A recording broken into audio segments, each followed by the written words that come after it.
drum, hit your whole body go crack. Make the baseline move, take it off of the map. We rock crowds every time we move. Boom, boom, clap, yeah, we got it like that. Kick drum, hit your whole body go crack. Make the baseline move, take it off of the map.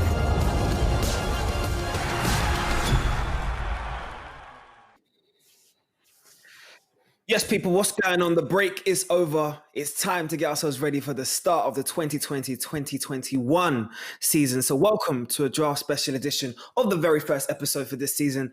Of course, we're back with the Heatcheck.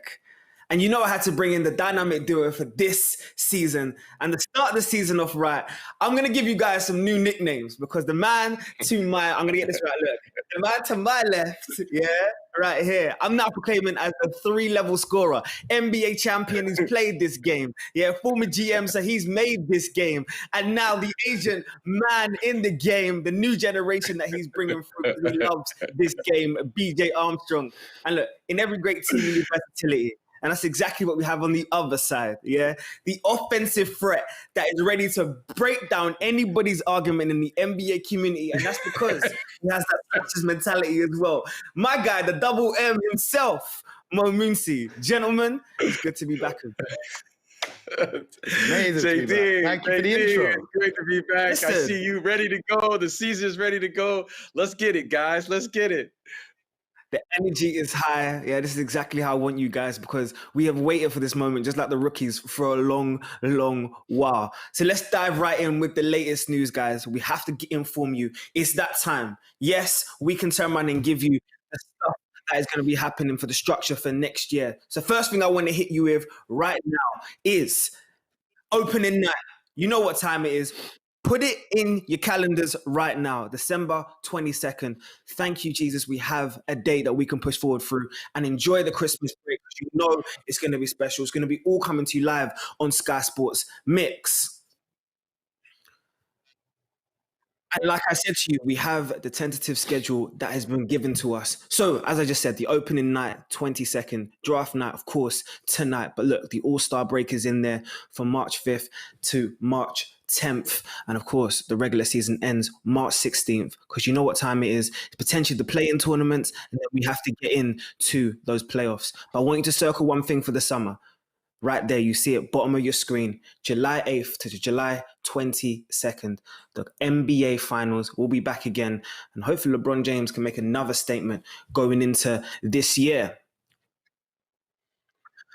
But I actually want to start with the latest news with both of you and get a feel for how you feel about that schedule. I mean, we look at the turnaround time more than anything else, and that's the immediate thing that's going to jump out to everybody. 100 days difference between those that were in the finals in terms of the Heat and the Lakers and those teams that didn't even enter the bubble. So Mo, looking at sort of the conversations we have all the time about rest, does it concern you at all?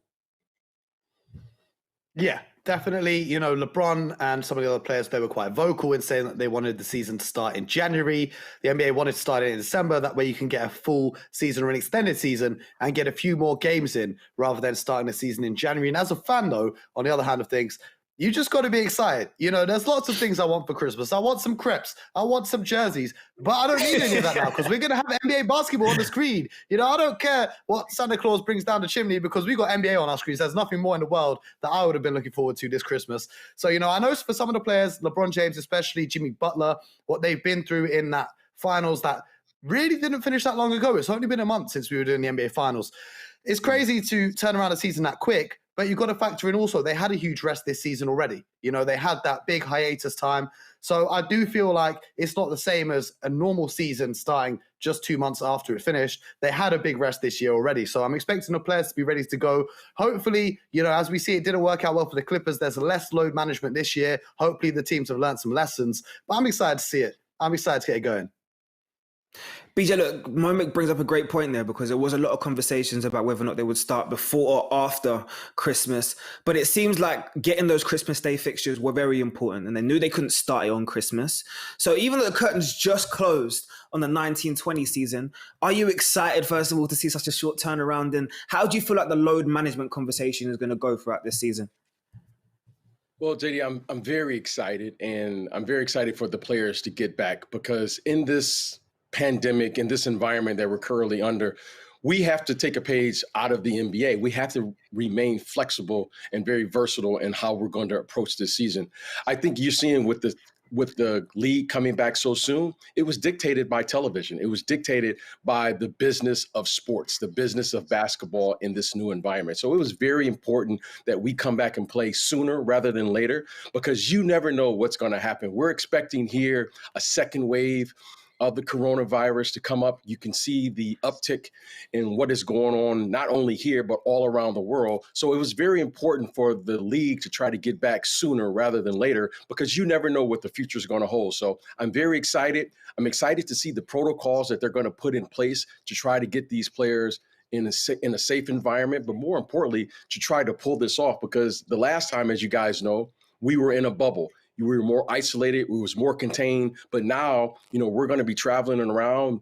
You're going to go on from city to city. So it's going to be a much bigger task at hand to try to pull this off. But you know what? I think the NBA is prepared for it, and I'm excited to see how they're going to do it. You know what? Monday was an important day, just to catch everybody up. I mean, Monday was the end of the trade deadline. It came to an end. And I know that all three of us would have been extremely busy. BJ, you being the agent that you are in the game, Mo, with the insight that you have. I know I was texting loads of journalists and players trying to see what insight I could get before everybody else. But one thing I feel like that stole, I would say, the Twitter world, and it was the move made by the Lakers. And it was actually done way before the trade deadline. You saw the big moves that they've turned around and done, the advanced talks to acquire OKC guard Dennis Schroeder. And also, we obviously know that it's going to impact on the 28th pick in the draft tonight. So, BJ, I just want to get your initial thoughts. Do you feel like it was a strong move by the Lakers? And how are you thinking that the defending champions have set themselves up? Well, the quick turnaround for them to assess their team, talking about the LA Lakers, I thought was incredible. I thought it was a good move.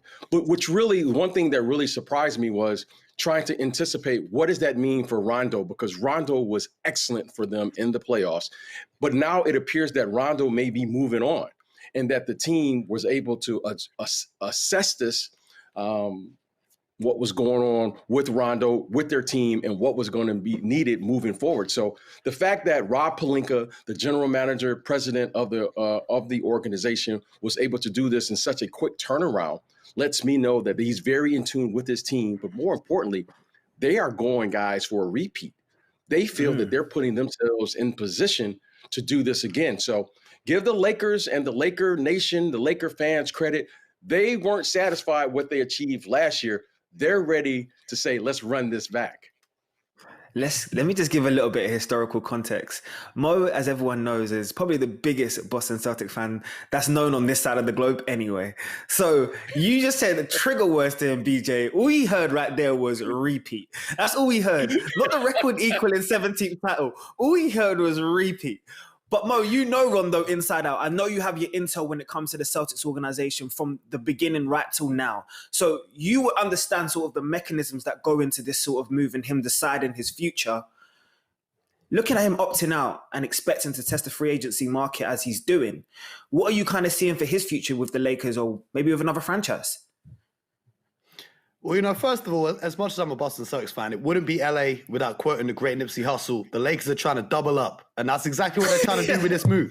So, with Rondo, he's come and had an excellent NBA Finals. He's really shown what he's capable of doing when he's locked in and he's engaged. I think for the Lakers, they needed to address what they missed during the regular season, and that was the fact that when LeBron James was resting, they really weren't that good. They needed that secondary ball handler to come in and orchestrate the offense and allow LeBron to get a little bit of rest, especially as we just talked about the limited rest time between the finals ending and the season starting. Now he's going to have someone to share some of that load with in terms of getting his teammates involved. With Rajon Rondo, there's a lot of rumors circulating right now about the LA Clippers trying to acquire him. But Rondo's in a position, we've seen it before, where veteran players, they have a fantastic run through the playoffs, they have a fantastic run through the finals, and then they get a big bag thrown at them by a team who maybe has some younger guards that want them to learn from, a more experienced point guard, or a team that's just outside of the playoff picture, and they just need a few vets in there to try and take them over the edge. So I expect Rondo to cash in because the Lakers can't pay him what a few of the other teams might be willing to offer him in this free agency. So you guys know my rules to life and secure the bag. So shout out to my boy Rondo. He's going after that bag. Salute. I was waiting for that quote because I knew at some point Mo was going to say, make sure you secure the bag. Yeah, that's all that matters. Make sure you secure the bag. Look, since we're so focused on trades, gentlemen, let's discuss some of the other big moves that's happening as we lead up to draft night.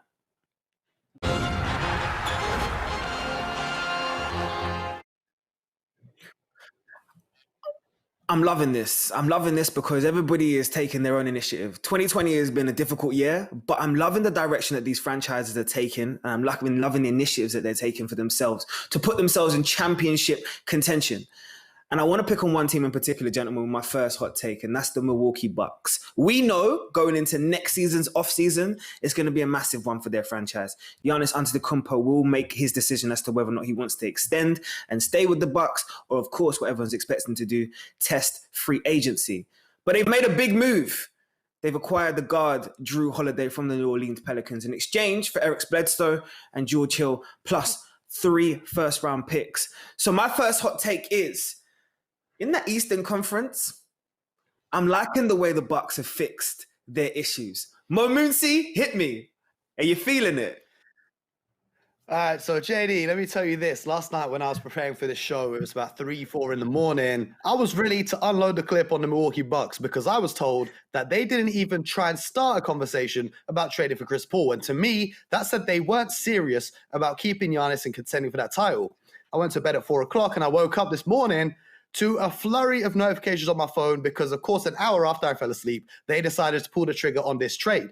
Now, this trade for me is absolutely huge, and it's not just this trade, it's the other player they've acquired as well. So they've gone and got Drew Holiday, who for me is possibly the most underrated guard in the NBA, probably the second best defender at that position in the league, obviously after my boy Marcus Smart, but we'll not get into that now. But they've also gone and acquired Bogdanovic from the Sacramento Kings. Now, guys, when we covered the Milwaukee Bucks and we were covering their playoff games, we said that the thing they need to truly unlock the powers of Giannis is to have great shooters surrounding him. So now you've gone and replaced Eric Bledsoe. BJ, I know he's your boy, but let's be honest, he was never raining it from downtown with Drew Holiday and Bogdanovic. So I definitely think they have fixed their issues. I will put this caveat in that they technically, until that deal with Bogdanovic is confirmed, they haven't fixed their issues because they've done a sign and trade before free agency has started, and you're not allowed to talk to free agents and discuss anything sign and trade related until free agency begins. So I know the NBA might have to have a look at what's gone on behind the scenes there because we know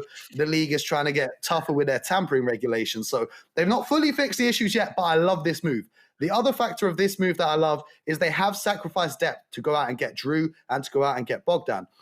And I think this might be the first time ever that I'm happy a team has sacrificed their depth because we all saw what happened in the playoffs. Coach Budenholzer didn't play his main guys that many minutes. He was trying to go deep into his bench. Now the ownership and the management are saying to him, you know what, we're taking your bench away. You're going to have to play Giannis 40 minutes a night in the playoffs. You're going to have to win some playoff series because we want a championship and we want Giannis to stay. I love it. I love it, Mo, because you somehow managed to still talk about the potential trade and sign that we know that's in the works without actually insinuating that there's any sort of tampering going on. So you've done very well there, my friend. Yeah, but at the same time, BJ, I have to ask you, seeing the moves that the Bucks are trying to make and have made already, do you agree with me? Are they fixing their issues finally?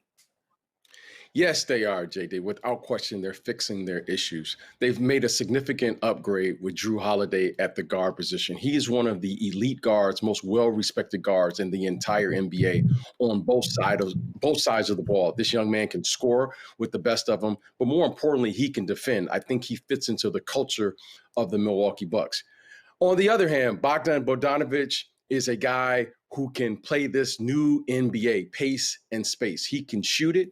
He's a threat from anywhere on the court. He can score. And he doesn't need the ball per se to create his own shot because he can play off of others. And I think this will provide Giannis, Middleton, Drew Holiday, and all of the other guys to utilize the proper spacing that Coach Bud is going to want to have with this group on the floor. So I like the fix. I think it's a significant upgrade. The only thing that I am wary of, if anything right now, is their depth. Are they going to have the depth necessary to make a deep run in the playoffs? Overall, I think it's a significant upgrade. I like what they're doing. I like what they're doing around Giannis and his talent. So we'll see how this plays out, but I really like the moves. I have to ask you both, looking at it, let's say Bogdanovic does come in as well, and that is confirmed, and there's no sort of tampering sort of issues or whatever else. looking at those three-headed monsters, you're talking about Chris Middleton, you're talking about Giannis Antetokounmpo, of course, and now Drew Holiday. Is that a legitimate three-headed monster? Is that a legitimate team that can win the East and actually come out of the East this time? Mo? Well, obviously, it depends a little bit on some of the other moves that other teams in the East make. So I can't say for sure yet. We'll get into that after this, I'm sure. But for me, what this does is it takes Chris Middleton. We all know I'm not his biggest fan, but it takes him from being the second option on a team to being a third option, a role that I think is much better suited to him because Drew Holiday can now come in and make plays.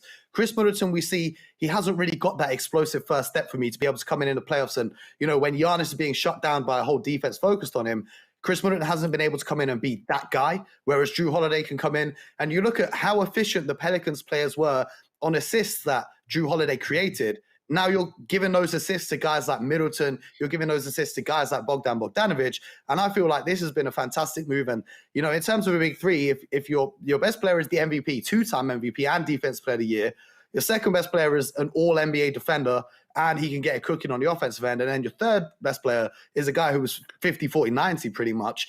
I think that's a recipe for success. I like what they're doing. I can't say they're going to come out of the East depending on what other teams do, but they've definitely upgraded.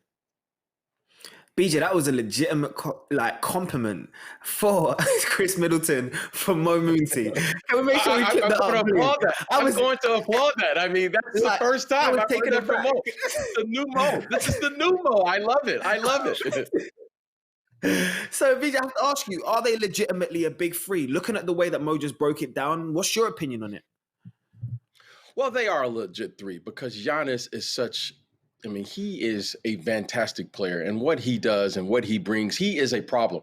I think Drew Holiday and what position they decide to play him at is going to be critical to whether this experiment or this trade is going to work. Meaning, is he going to play exclusively at the one position or is he going to play at the two position? I think Drew Holiday, if he plays at the one position and can provide the stability and all of the things that he does on a night-to-night basis, I think that's going to serve this teams well. They need leadership at that position. They need stability at that position. But more importantly, if there was a glaring weakness with the Milwaukee Bucks that we saw in the playoffs, was to have that second player who could create off the dribble when things kind of bog down on their offense. I think Drew Holiday has the size. I think he can take advantage of what he brings in the court, bump guys off, and create offense when the offense isn't working. So you don't have so much pressure on their premier player, their most dominant player, Giannis. I think Drew Holiday can provide this. So I really like the fix that they made with this team by adding Drew Holiday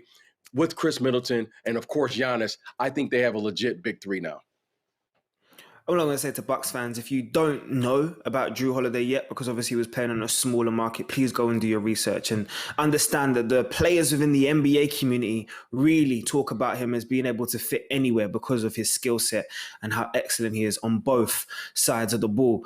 But I love the way Mo didn't put all of his eggs in one basket straight away when I was asking about big threes, because there's a potential for another big three, and we've seen it. We've seen the rumbles, we've seen the IG captions. I sent Mo a message on Monday night, and I'm going to give you a little bit of insight from James Harden's Instagram, because James Harden, I don't know if he's trying to hint as if I'm moving and I'm unhappy in the situation I'm in, or I'm doubling down and I'm sticking with my franchise. We all know from the personal aspects, he loves Houston. But at the same time, we can all see with the Covington trade, Russell Westbrook rumbers, that this is falling apart very quickly for the Rockets. So my second hot take is actually going to come from Josh Hart. Yeah, gentlemen, he's already said that 2020 is over. And if James Harden goes to Brooklyn, then I'll see y'all in 2022 because they've got 2021. Yeah, and I agree with him. BJ, if Harden goes to the Nets, they are unstoppable. Well, on paper, it certainly would appear that way, but I don't think this is a hot take, and I'm going to tell you why. At some point, you're going to have to ask yourself this question. There's only one ball out there. I have not one, not two, but I have three guys that's very capable at any given night of going for 50 or more points. Well, last time I checked, only one of those guys are going to shoot. That means the other two are going to be on the wing or, having to take a lesser role. These guys are all prolific offensive players, to the 10th degree. If you put Kevin Durant, Kyrie Irving and James Harden, offensively, it's phenomenal. But who are you going to give the ball to? Because all of those guys, and I mean all of them, are very, very capable of just erupting at any given time. I don't like the spacing on the floor. I don't like the chemistry that's needed to win a championship. But certainly as an offensive threat, you're excited if you really love that side of the ball. But I'm going to ask myself the biggest question. Who are they going to stop? Who's going to play defense with this group? And more importantly, who's going to be the first guy to become a facilitator on this team? So offensively, if you're just saying one-on-one basketball, yeah, I agree with you. But someone's going to have to pass. Someone's going to have to set screens. Someone's going to have to make the hockey assist. And I don't know which one is going to give up that opportunity to do what they all do best, which is to put that ball in the basket. This isn't me labeling Mike D'Antoni as a coach that doesn't want to focus on the defensive side of the game. But all I'm going to say is D'Antoni joins the Nets coaching staff, and all of a sudden you're talking about three of the most generational offensive players of our generation anyway, all of a sudden being linked to play together. So Mo, I need to know, do you believe that this is actually a legitimate hot take? If James Harden does join the Nets, does that make them unstoppable? Well, first and foremost, Jaydee, I have to address the take itself. If I'm a GM or a coach of an NBA team and one of my players is sat on Twitter talking about, no, we may as well not try this year. No, the Brooklyn Nets are going to win it. First of all, what kind of mentality is that as an athlete and as a competitor? That really raises some questions for me. I wasn't, when I saw that tweet from Josh Hart, it made me think, hold on a sec. This is the kind of thing that I would expect to see from a James Harden Stan account, not from an NBA player. So that's my opinion on that take. Here's my thing with it, right? I don't think we've ever seen a team with, let's say they're three of the top 5 scorers in the league right now, all on one squad. Let's be completely honest. If they can get it together and, play with that chemistry, no one's going to be able to guard this team because you've got 3 of the best scorers on earth playing in the same team. BJ, you're completely right with their defensive concerns. That's going to have to be an issue that they address. And if they do trade for James Harden, they're going to give up significant depth as well. So the depth and the defense are big question marks for me. But everyone's talking about this chemistry. And for me, it's a chance for these guys to prove everyone wrong. We all know that KD spends a lot of time on Twitter, seeing what people think of him. And we all know Kyrie has his mentality, if we'll call it like that. And, James Harden has heard the criticisms about him not having a ring. And, when these 3 guys come together, I've heard that they've been working out, Durant and Harden have been working out in LA over the past few weeks. They definitely are trying to put this in play themselves. Now, this kind of reminds me almost of when Danny Ainge put together the Big 3 in Boston in 2007, because Kevin Garnett was that guy in Minnesota. He'd won MVPs and all of that there. Paul Pierce was that guy in Boston. He had the ball in his hands all of the time. And Ray Allen, people have only seen Ray Allen on the Celtics and the Heat. They think he's a spot-up shooter. But don't be fooled. Ray Allen on the Sonics and Ray Allen on the Bucks, that boy was a problem. But those 3 got together and they put their egos aside, and collectively, all 3 of them sacrificed for the betterment of the team. The question is whether these guys at this stage of their career are now willing to do that. KD had a taste of that in Golden State. Kyrie's seen things go horribly wrong. And the other thing is, he didn't get along with the guys in Boston. He was unhappy with Tatum and Brown taking those shots. But they're younger guys. Maybe he'll have a higher level of respect for the Harden and the Durant of the team because they're older. They've got more experience. They've been to the finals before. And then, they're looking at the other pieces that are coming in as well. They're talking about getting Serge Ibaka. You've got DeAndre Jordan anchoring it. So I don't think they're going to be a great defensive team, no. But it's going to be one of those things, can you outscore them? Because with those 3 on the court, you can try and shut down 1. You could try and shut down 2, but I don't think we've ever seen a 3-headed scoring monster like this before in this league. BJ, I just want to see Mike D'Antoni. How excited you think Coach D'Antoni will be trying to devise his offensive game plan with these 3 scorers? Smiling now. I mean, I don't know what he would do. He's probably going crazy right now. I mean, offensively, this is everything he's dreamt it of. would be fun to watch. We're talking about Mike D'Antoni.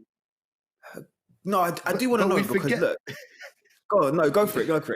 No, you're right. We're forgetting that Steve Nash is the actual head coach of the Brooklyn Nets. So I think Steve Nash is looking at this team and saying, "Hey, man, I'm not that old. I'm still in good shape. Let me be the player coach. Let me throw some dimes out to Harden and KD and get this offense popping because, boy, is going to be crazy if they can get together. I need to ask both of you because there's going to be, let's say this does work. Let's say hypothetically this does work. James Harden does become a Brooklyn Net and they win a championship as would be expected if they were to become the favorites. I don't know how this works within the media circuit in comparison to the players. So I need to ask a former player, especially someone that's a champion. Are all rings valued the same?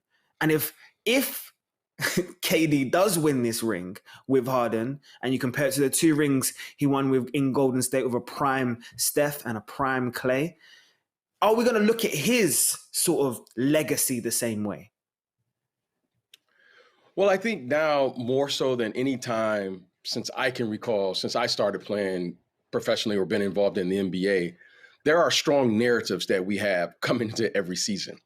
But when you go through the season and you play and you reflect upon what happened and how difficult it is to win, it is very difficult to win in the NBA period, let alone win a championship.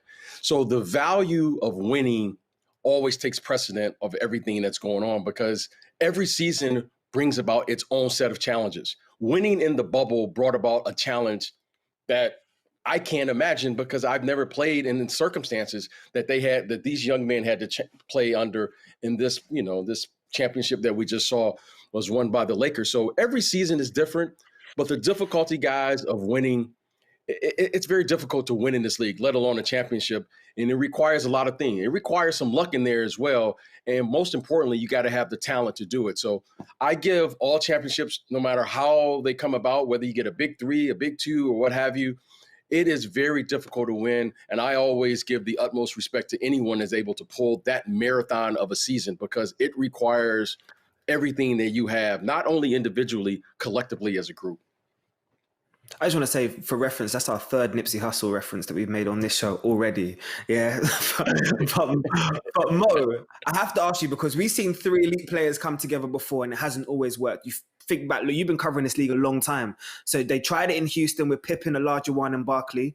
That didn't work out. They tried it in Houston twice with Barkley, Olajuwon, and Drexler. That didn't work out. So sometimes you can get Hall of Fame talents together and there is chemistry issues. So I want to know from your perspective, do you actually see this working out? The Houston teams, I think the guys were all a little bit past their primes, whereas this now, depending on how these 2 Brooklyn guys come off their injuries, they are joining a guy who's up there for the MVP conversation every year. My whole take on this trade, though, is if you're the Houston Rockets, why on earth are you pulling this trade up? Like all these questions about how they're going to fit together. What is going through your head in the Houston Rockets head office right now? Okay, let's look at it like this. You have in your hands, right, James Harden, the best scorer in the NBA right now, or second best, depending on how you rank it, right? A perennial MVP candidate, all-star. He can give you 30 a night. If he wanted to, he'd give you 40 a night. Are you telling me you're really going to give him up for Spencer Dinwiddie, Jarrett Allen, Karis LeVert, and some terrible draft picks? I think that would be an awful trade. Surely out of the other 29 teams in the league, unless you're already set on contending and you can't physically add James Harden or you don't have any assets to give up, surely you can get a better offer. Because I look at it like this, right? Paul George, who isn't as good as James Harden, he got traded for good draft picks and Shai Gilgeous-Alexander, a young piece that you can build around. Anthony Davis, when he got traded, they got back Brandon Ingram, who turned into an all-star the next year. And you also got drafted. So who in this trade package who are you going to build around? Spencer Dinwiddie set up his GoFundMe's. I think this is an awful trade. If you are James Harden and you somehow leverage the Houston Rockets into allowing this trade to go through, then it's disgraceful because it's not like his contract's expiring and he's saying, trade me or I'm just going to opt out and leave. He still has years left on his deal. It's absolutely blowing my mind how that the Houston Rockets can't get a better trade package for James Harden than what the Nets are currently offering. BJ, Mo's target for next year, the Rockets head office, is already on that hit list. I can see Mo has already circled the wagons here. He already has circled the thing that he's going for. Hey, man, I'm rooting for them to get a good trade come through. Look, I'm representing today, but what I'm saying is, if you're trading away one of the best players in the league, surely we've seen, look at what the Bucks gave up yesterday for Drew Holiday. That's 3 future first rounders. Let's look at even for Bogdanovic, they're giving up picks. Covington, Portland gave up a pick. Surely you can get better picks, because if James Harden goes to the Brooklyn Nets, all of their draft picks are going to be at the very end of the draft. They're going to be picking 30th overall. So you're really going to do a rebuild with a bunch of late first round picks? Man, I feel like they can get a better package. There's got to be someone out there in the NBA. I personally want to see Philly trade Simmons for Harden and get that Harden and Embiid pick and roll going. But surely there is another team out there who can offer you a young, promising piece and better draft picks than what the Brooklyn Nets can offer. Look, we're talking about promising pieces and we're talking about draft picks. There was one more major draft or sort of trade that was made that I feel like shocked the NBA community, because look, we've seen so many rumors and we didn't know how the trade activity was going to go. But the Phoenix Suns have done very, very well. And they're trying their best to put themselves in a winning situation. I think back to when Devin Booker spoke about his career and spoke about the fact that he needs to be in winning situations. And I think for the first time, after you saw their breakout performance at the end of last season, Phoenix are making their power moves. So my final hot take for you guys is CP3 is a perfect fit for the team right down there in Phoenix, the Suns. BJ, I want to hear from you first. Well, guys, being an ex-point guard, I'm really excited for the Phoenix Suns for a number of reasons. One, they have a leader, a true leader in CP3. CP3, what he did last year in OKC was incredible in leading not only with his words, but his actions. If I'm Devin Booker right now, I have a smile on my face that I haven't had since I've been in the NBA, because I'm playing with perhaps the best player that I've played with in the NBA, and he's playing beside me every single night. He's going to really help Devin Booker, how he's going to allow him to play off the ball and really focus in on what he does exceptionally well, which is to score the ball and not have to do too much. Because when you watch Devin Booker play, he's initiating the offense. He's guarding the other team's, lead guard or other guy who can, is an exceptional scorer as well. Now he can just focus in and just kind of do what he does, which is he's going to settle in and score that basketball, and he's going to score at a high clip, because I can't think of a better player who can get the ball to you in the perfect timing. So I think this is an exceptional trade for the Phoenix Suns. I think it raises the expectations of this organization. I think they are now looking and saying, we should make it into the playoffs. And I'm going to tell you what, guys, we haven't been talking about a lot, but I think DeAndre Ayton, I'm really expecting his game to take off, because CP3, this guy is one of the masters at throwing alley-oops. What he did for Tyson Chandler when they played together, what he did for DeAndre Jordan, and now I expect him to do the same thing and really take Ayton's game to the next level. But more importantly, I think having that type of leader and his leadership in the locker room, I think is invaluable. I really like the move. I'm really looking for the Phoenix Suns now, and I'm looking for Devin Booker to really become one of the elite players, what his talent. We've all seen him, but now I expect him to do it in a winning environment, and I think it's going to be fabulous for him personally, for the Phoenix Suns, but more importantly, I think the league. I really like the competitive spirit that we're seeing that's developing out there on the West Coast.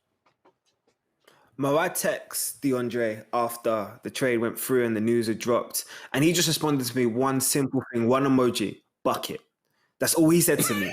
So that lets you know how they're thinking in terms of offensively, especially what CP can create. So I have to ask you, do you agree? Is this a perfect fit for the Phoenix Suns?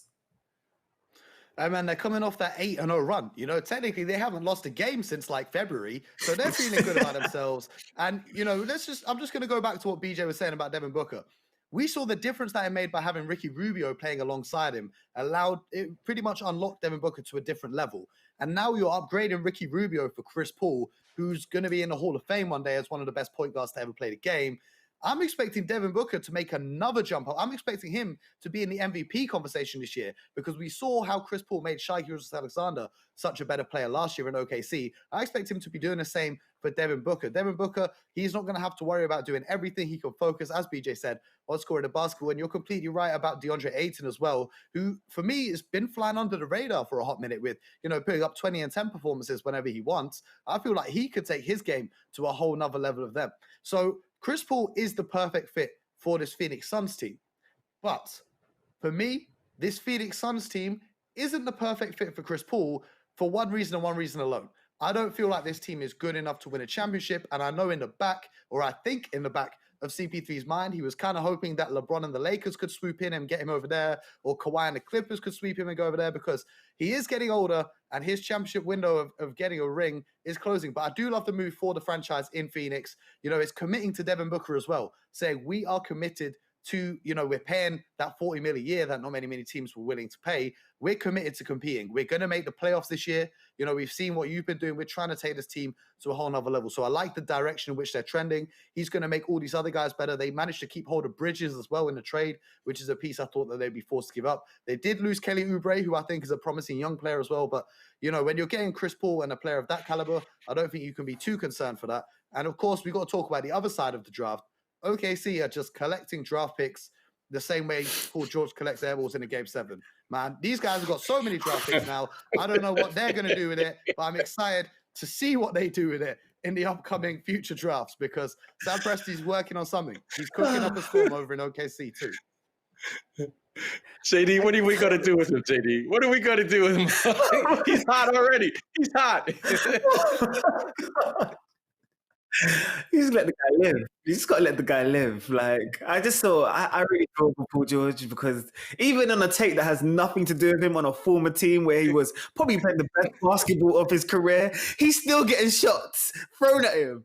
So this is what happens, bro. This is what happens. It's simple. Don't throw away a 3-1 lead. You don't get jokes made about you. It's a simple equation. BJ, just finally, very quickly, look, you saw what Chris Paul did with that OKC funded team. He converted a lot of those youngsters into believing and turned down and making them a legitimate playoff team. You talk about sort of ceilings with the Phoenix Suns. Where do you see their ceiling being, and what do you kind of project for them, especially next year? Well, you know, guys, playing in this league and playing when you really feel you have an ability to win every single game that you step out and play, that's a huge psychological thing for every player in the NBA. I think right now for the Phoenix Suns, when you look at their roster and you look at CP3 in the locker room, you look at Devin Booker, you look at DeAndre Ayton, they really feel that they can go out and play and compete every single night. So I think that's the first step in the NBA. They have a legitimate chance. I expect for this team to have an opportunity to really play in the playoffs and play significant games. Now, think about what I'm just saying here, to play significant games, meaningful games. And right now, over the last 4 or 5 years, there hasn't been a lot of positive things going on there in Phoenix, other than to watch Devin Booker go for 50, 60 points and play, you know, from night to night. Other than that, you know, it's been a very tough run there in Phoenix. However, now they're feeling good about themselves. They're walking around going, we can be in the playoffs. And we're talking about being in the playoffs in the Western Conference, because you still have the Lakers. You still have the Clippers. You got Golden State coming back. You have a lot of very, very good teams. And now Phoenix is in the mix. And they're truly, Devin Booker and CP3, that's a problem. That's a serious problem. And then if the big fella comes around and he starts doing 20 and 10, we're talking about a guy who's getting 20 and 10, and we're talking about small ball, and he should be improved. So I like the move. I like what they're doing. I'm excited about it. But more importantly, this team, you know, in the right situation, if things come together for them in the playoffs, because they have size, they have athletic ability, they have youth, and they have CP3, who is, you know, he's a star. He is a leader. He is battle tested. You know, this could be a problem for someone in a 7-game series, because they should be able to play and score in the half court. Say this about them. Devin Booker is a walking bucket. Okay. That young man can really fill it up with the best of them. I like this team. I'm excited about it. They're 8-0. And, you know, now that I think about it, hey, They should be ready to do it. You're right, Mo. They should be ready to go and play and feeling good about themselves. And that is an upgrade. And I'm a Ricky Rubio fan as well. Say no more. I also have to give a shout out to Monty Williams, because he's obviously converting that team and making them believe too. But gentlemen, it's still draft day. So as much as we're going to talk about the new stars that's coming in and the exciting new names and all the shiny toys, we still have to review the class that's just gone from 2019 because there was some special talents in there too.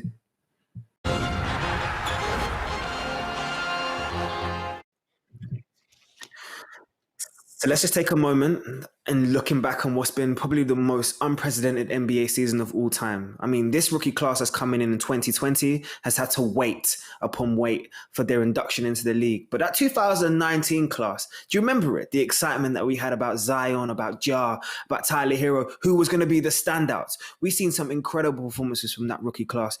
And even though it feels like it was an eternity ago, there's some potential all-stars, some potential Hall of Famers, all wrapped up into what was a very special 2019 class.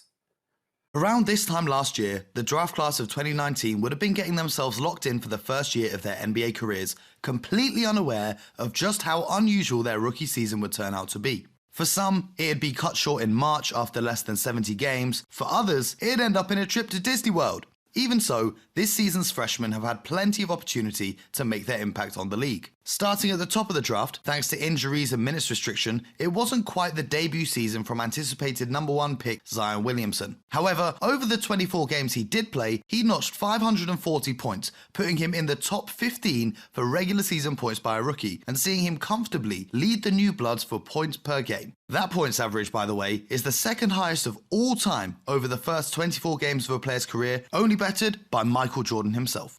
Despite the record start for Zion, it was second pick Ja Morant who took home the Rookie of the Year award, nearly sweeping it with 99 out of 100 first place votes. And he did this for a reason. Ja led all rookies for regular season points and assists, accounting for roughly 5.5% of freshman field goals and 11.2% of their assists. Needless to say, he also set the Grizzlies franchise record for assists in a debut season. But it wasn't just the top 2 picks getting it done. With the benefit of hindsight, it probably is fair to say that Tyler Herro's 13th place selection considerably underrated him. He was undeniable in the playoffs, beating Manu Ginobili's record for points off the bench from a rookie in a postseason run. His 37 points in Game 4 against Boston smashed Dwayne Wade's rookie record for points in a single postseason game, and also saw him become the youngest player to drop 30 points off the bench in the playoffs. Looking at the rest of the top 15 picks, there's some notable names to pull out. 5th pick Darius Garland and 9th pick Rui Hachimura both instantly became staples for their teams, starting every game that they were available for. Garland even led his Cleveland side for assists. RJ Barrett, PJ Washington and DeAndre Hunter have also become guaranteed starters, whilst Cam Reddish, Kobe White and Jarrett Culver have been trusted with significant minutes. Elsewhere, we've seen big impacts from players further down the draft list. Brandon Clark joined his Memphis teammate Ja Morant in topping leaderboards, with the young Grizzly leading the rookies for regular season rebounds. And how about Eric Pascal, the 41st pick, whose 837 points for the Golden State Warriors secured him a spot on the 2019-2020 All-Rookie First Team. But making the draft isn't the only route to success in the NBA. This year, undrafted rookie Terrence Davis was the only Raptor to play every single one of Toronto's games, and whilst not technically the class of 2019, Kendrick Nunn, who went undrafted in 2018, has had a year we have to mention. He was the most prolific rookie in terms of shooting threes, the second most in terms of points, and came second in Rookie of the Year voting. In short, it's been a unique first-year experience for this season's rookies, with a number of players showing that they've got the minerals to be superstars in the near future. Whether they can keep up that trajectory, only time will tell.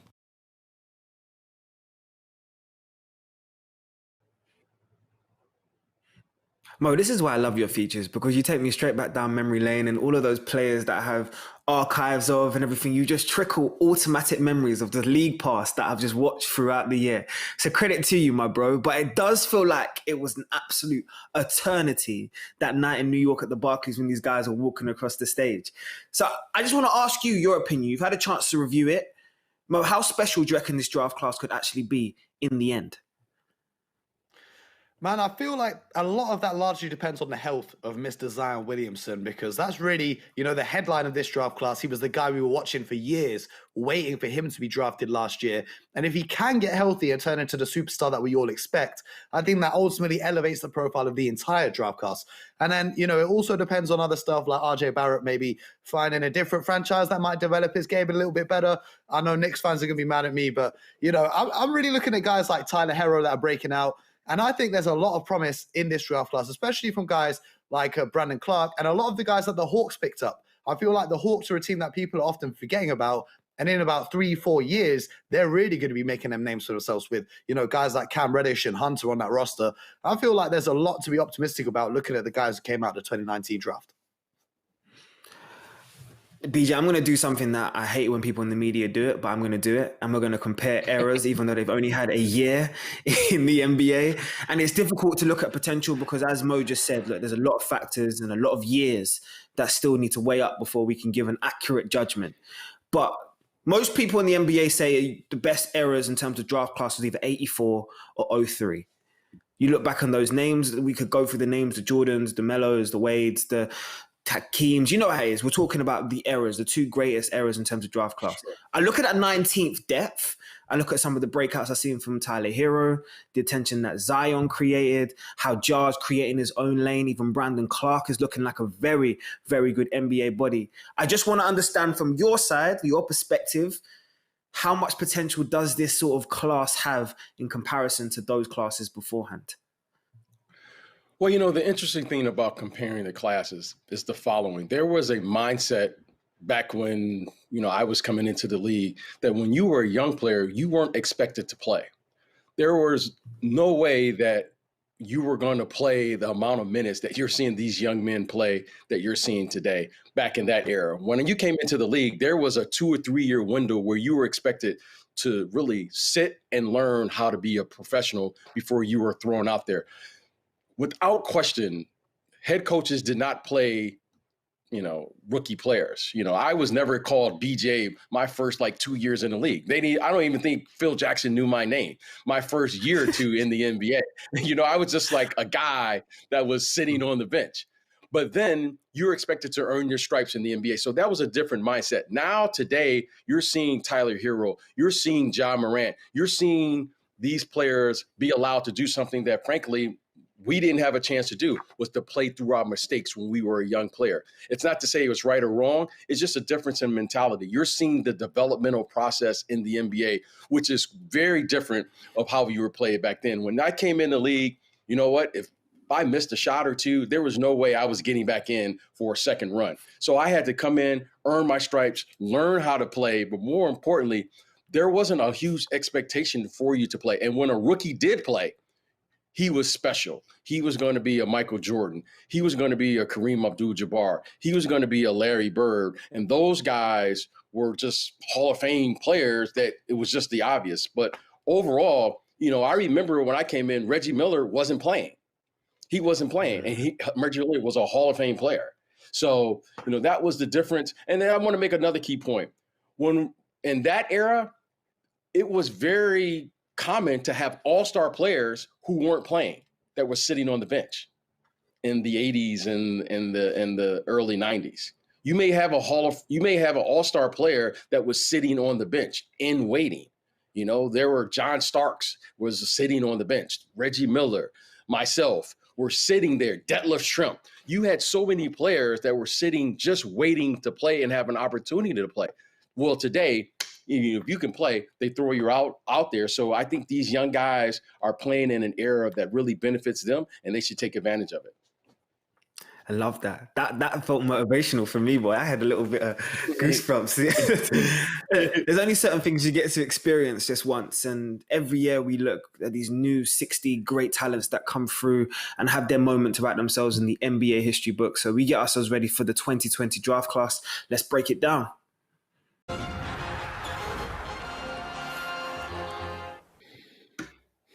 I just want to make this very, very clear because special moments like this cannot be replicated. So, BJ, if you would allow me for a second, I'm going to try and replicate yours.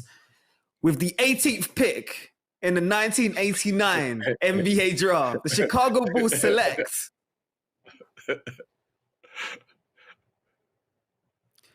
B.J. Armstrong out of the University of Iowa. Hey, let's get it. Yeah? Let's get it. He's hungry and he's thirsty. He's hungry and he's thirsty. I do that because I want to ask you very, very quickly, how special is that moment to walk across that stage?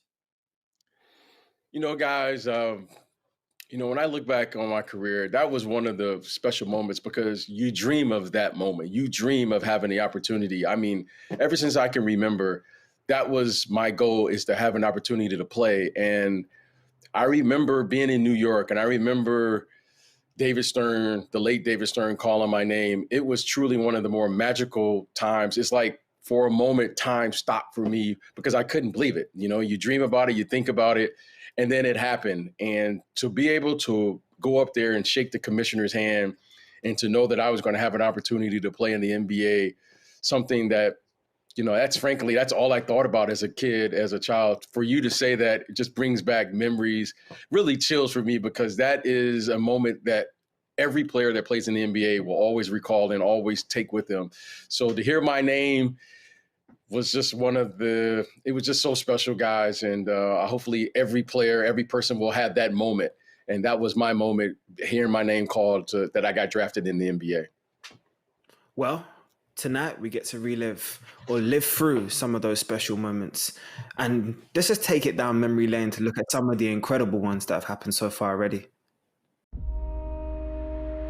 With the first pick, with the 7th pick, with the 13th pick, with the next pick in the NBA draft.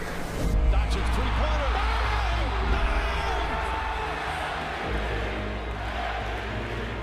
The city of champions.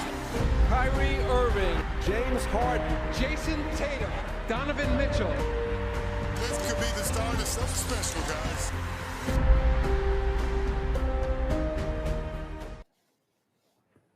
Oh, we are ready, man. From 11 p.m. Sky Sports Arena, the NBA 2020 draft will be live for you. We will have every single one of those new stars as they enter the league coming across the stage and shaking the Commissioner Adam Silver's hand as they enjoy their special moment. Mo, I love your breakdown, because a lot of people are sort of looking at the big names and turn around and talking about the Wisemans and the LaMelos. We've been texting all off season and trying to get ourselves ready. We've been trying to work out who the number one overall is. But I come to you and I want to understand from your perspective. We're only a few hours away from it now. Who are you thinking is going to go number one overall, and how deep is this draft in your opinion? What's interesting about this year's draft is there is no clear-cut number one pick. You know, in the past, we've had the Zion Williamsons of the world. We had the LeBron James, and you would have been crazy to not take them number one overall. Whereas this year, I don't often want teams to draft based on what the team needs. I always think you should draft the best player available at the selection. But we're looking at a few unique situations where there are teams high up on that draft board who have gaps in their teams that need filling. I'm expecting a lot of trade movement tonight, you know, in terms of players trying to flip that pick, because next year's draft class is even better than this one. So a lot of teams with high up picks may be looking to move back in order to acquire future picks. But when we're talking about number one, you know, there are a handful of names that come through. You know, you've obviously got the James Wiseman, the big man, you know, the guy who could jump out of gym and throw down lobs like nobody's business. You've got LaMelo Ball. We all know what he's capable of as a scorer and as a passer. And, you know, he brings that superstar name instantly. Whichever team that drafts LaMelo Ball, they're going to sell out of LaMelo Ball jerseys by tomorrow morning. And then also for me, you've got Anthony Edwards, who has the potential to become the best scorer coming out of this draft class. You know, he's not afraid to get cooking with a shot. You know, he didn't shoot a great percentage from downtown, but I think that was more to do with the shot selection, and that's something that will be refined by the team which selects him. So those for me are the top three kind of candidates. But when I look at this draft class, and, you know, I talk to a lot of people over in the States, and what they want to know from me is, you know, who are the European prospects that we should be looking at? Who are the international guys? Because, of course, we've seen Giannis, we've seen Luka. They're two of the best players in the league now. So this year, I'm really looking at Killian Hayes. You know, he's coming out of the German league, and he's got a lot of potential. He's got a very James Harden-esque game. He's got that, you know, he hits it with the left hand. He's got that step back in his bag. He's great at controlling the flow of the game. I can see some real potential in him. I could also see Deni Avdija, the 6'9" player that can shoot the ball from anywhere on the court, who's extremely versatile. Will be a nice secondary ball handler for your squad. So there are some international players as well outside of, you know, the traditional Anthony Edwards, James Wiseman, and LaMelo Ball that teams should be taking a look at. I really want to highlight something really quickly to you, because you've been big on Deni Avdija for a while. You talked about him in terms of his prospects on the European circuit and how good he's been and how well he's going to fit in terms of in the NBA, because it's a completely different game to the European game, as you would know. So how big is his ceiling? I mean, not many people are really understanding that he is considered maybe a top 5 pick in this draft. I think the kid has the potential to be a great player in this league. He's a proven winner. He's won numerous championships in the division in which he plays. And, of course, because he's been playing in a men's league from such a young age, rather than playing that AAU circuit and then going on to college, etc., he, for me, has a deeper understanding of the game of basketball. He can read the game very well. You're seeing a high IQ from him whenever he's on the court. So, I'm expecting good things to come out of his career. I think that he's got some real potential, especially being a player at his height with his scoring ability. We've seen how Michael Porter Jr. got it cooking in the bubble for the Denver Nuggets. And I'm saying maybe not as athletic as Michael Porter Jr., but he doesn't have the injury concern. So we could be seeing some similar level of production there when he comes to the NBA. BJ, there's been a notable emphasis in terms of the talent evaluators, and the guards and the sort of wings seem to be setting precedents in terms of the top picks within this draft class. Is that an indicator of how the game is changing? Because once upon a time, you would have seen just elite bigs up there. Well, the game has definitely changed, guys, and it's changed in a way where you're looking at versatility. It's truly a positionless game. So the guards are having a huge effect on the game because now coaches, executives aren't afraid of what we call now and what we've come to expect small ball. Small ball is here. The three-point shot is here. And you have to be able to play the game in a certain style if you're going to be successful here. So getting positionless players, being able to get as many players as you possibly can that can defend multiple positions is a premium in today's NBA. I'm going to need predictions from both of you, because in every draft class, there seems to be a sleeper or two that doesn't quite get picked up. Mo, you noted just quite a few in your feature in the 2019 one. So, Mo, I'm going to come to you first. Sleeper in this class that isn't getting the attention they maybe deserved, but might end up being the best player out of this draft class. That's a tough one. That's a tough one because I feel like depending on, who you talk to, everyone's got kind of different opinions on this. But one player for me that I think has a lot of potential to become really good in this league is another European, is Pokusevski. And I feel like just at his height, 7'1", with a 7'9" wingspan, you can't teach that kind of size. And the fact that he can shoot the ball from deep, all he needs to do is add some muscle. That's really my biggest area of concern for him, is adding that NBA size. And I feel like if he can grow into his body and develop like that, I feel like we could be seeing another unicorn on our hands in this league. BJ, I know you got your thumb on the pulse of the NBA. I know you've been asking your scouts and everybody else what's happening around here. So who's your sleeper in this class? Yeah, there are two guys that have really got kind of flying under the radar. First, this kid, Patrick Williams from Florida State. He is a player that all of the executives have been saying since the beginning of this process. They think in 3 or 4 years' time, he will be the best player in this draft because of his athletic ability and what he brings to the court, not only as an offensive player, but defensively. They think this kid is in the same mindset, if you will, of a Kawhi Leonard. They really, really like him. And then the other kid that everyone's talking about as far as a guard is this kid, Kira Lewis from Alabama. They say he has all the speed, quickness, he can get to the basket, he can shoot a little bit, and they really like him. So I'm really looking at those two guards, talking to executives off the record. They really love those two players, but without question, it's been kind of a unanimous thing in talking to all of the teams that Patrick Williams is the player to really look out for in this year's draft. You know what, Mo? You made a great point about selecting the best player, not necessarily about fits. And it's so interesting because some GMs would disagree with you and some GMs would definitely lean very heavy with your opinion as well. But I want to know your opinion on that Wiseman to Golden State fit, because I watched his sort of media day interview yesterday and a good friend of the show, Mark Spears, asked him about the interest from the Warriors in terms of what he can bring and fitting into that system. So what's your opinion on how that marriage would mesh? Well, he refused to work out for the Minnesota Timberwolves. He doesn't want to go there because they've already got Karl-Anthony Towns. He's only worked out for the Warriors and the Hornets. The Hornets have been after him for a long time, so they might be looking to move up to acquire him.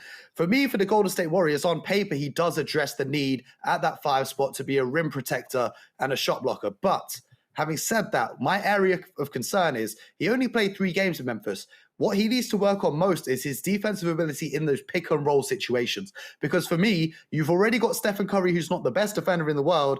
And if you were to put him and James Wiseman into a pick and roll, I feel like teams, especially down in a playoff run, could pick up on that and really expose the Golden State Warriors. If I'm the Golden State Warriors, I'd be actively trying to shop that number 2 pick and one of the bad contracts that they have, in particular Andrew Wiggins, to try and get a team who maybe is really high on LaMelo Ball to try and get him with the number 2 pick in case someone else drafts them.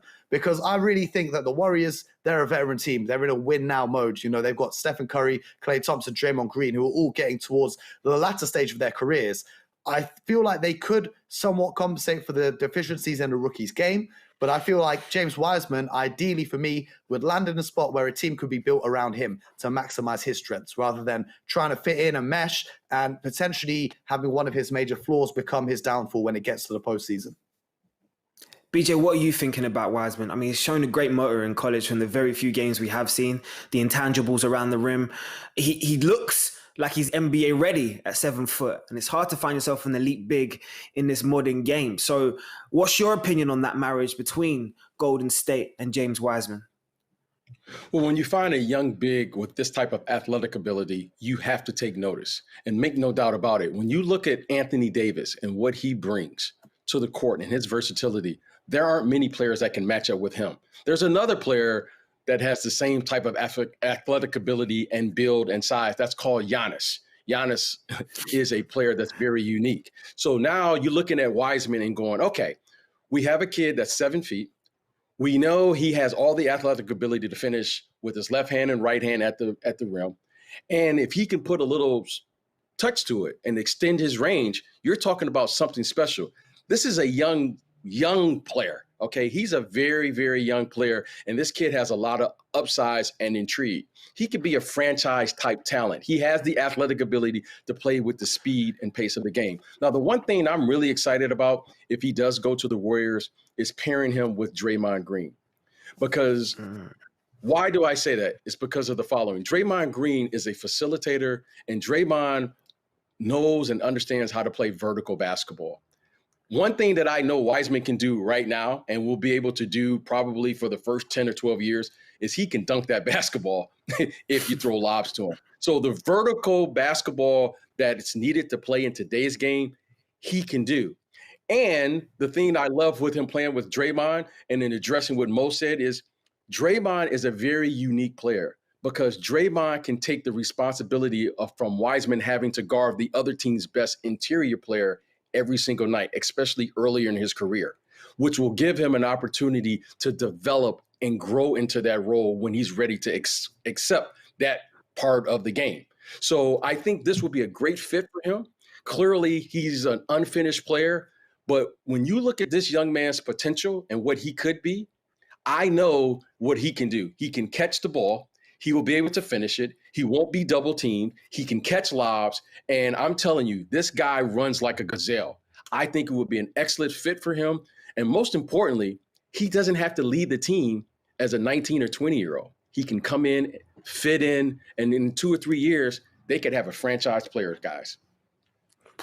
Golden State looking like they're going to be back this year already. I have to ask you one more very, very quick question because we can talk about all the stuff and the ability on the court, but I don't think there's been many players that have come into league or coming into the league that have garnered as much attention as LaMelo Ball.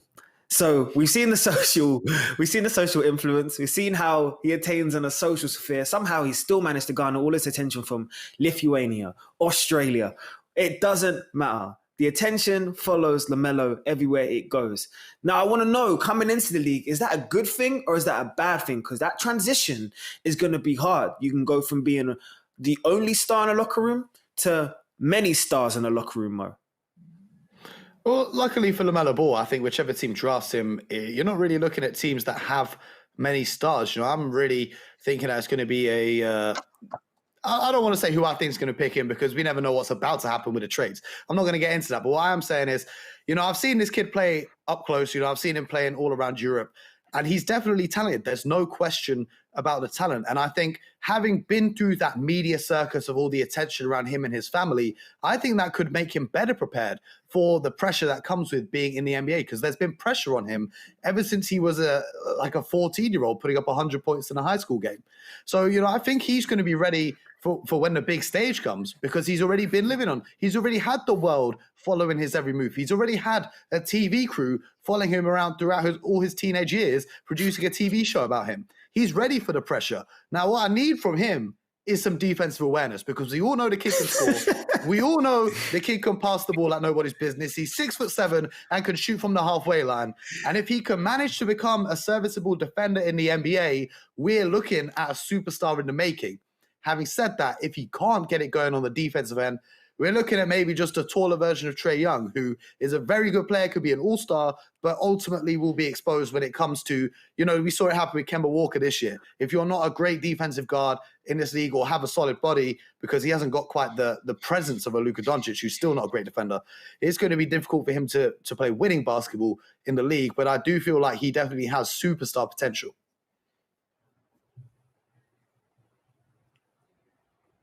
I was just going to let BJ flow with it. I want to hear it as well. I want to hear your opinion too.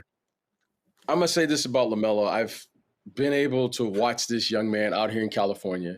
I've been able to really kind of study his game, if you will, because I'm really intrigued with his talent. I love big point guards, first of all. Make no doubt about it, guys. This young man is a true talent. He has all of the elements that you're looking for. He has size. He has length, and we get so much attention on scoring the basketball. This young man's gift really is he can pass that basketball with the best of them. He's making passes now out of the screen and roll that you're going, that's what a 3 or 4 year veteran player would do with both hands. So he has all of the things you're looking for. Now, let's get to what we're really talking about. We haven't seen him go from start to finish in any of these scenarios, right? Whether it was in Europe, whether it was in Australia, and he's always start something, he'll show it to you, but it never finishes. Now, what does that mean for the NBA? They're trying to draft a player that's going to provide leadership and that's going to be a staple of a franchise.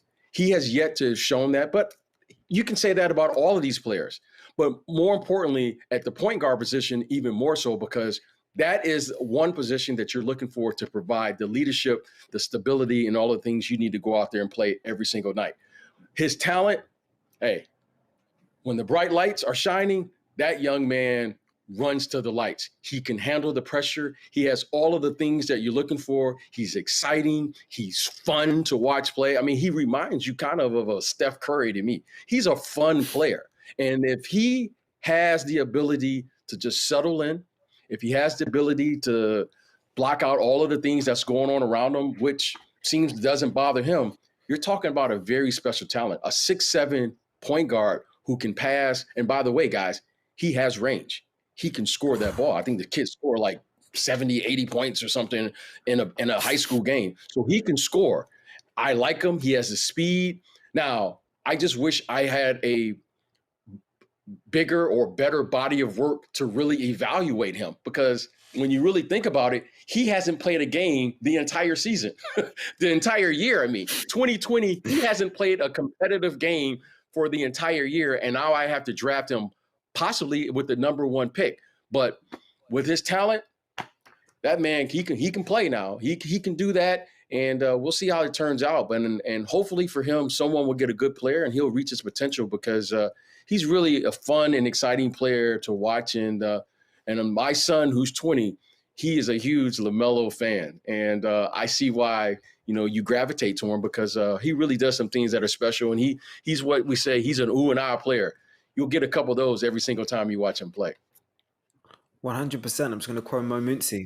Yeah, the shirt sales, the jersey sales are going to go through the roof. And Wednesday night, we get to find out where everybody has their first landing spots within the NBA. Right there, the 11 p.m. deadline, the 2020 NBA draft. We're live Wednesday. I can't wait. It's absolute special. We get to induct the new stars into this league. And September 3rd, ladies and gentlemen, it's time we reintroduce, December 3rd, it's time we reintroduce the BBL to our Sky Sports fans, the Newcastle Eagles and London Lions to kick us off before we give you a double header between Sheffield and Cheshire. Incredible action. It's brilliant to see British basketball back on our screens, and the basketball action doesn't end there in December. As the 22nd, as I said already, it's opening night special. We'll give you the Heatcheck special, which will be available, of course, on Sky Sports and YouTube. The NBA season is almost here for us. Young Kings, it's been brilliant. And I hope you've enjoyed your off-season. We're going to get ourselves ready now for the draft so we can induct the new stars. Yeah, gentlemen, it's been brilliant. Get your notepads out, get them ready, because these are the moments right here, ladies and gentlemen, where we induct the new NBA faces of tomorrow. Sky Sports. Feel it all.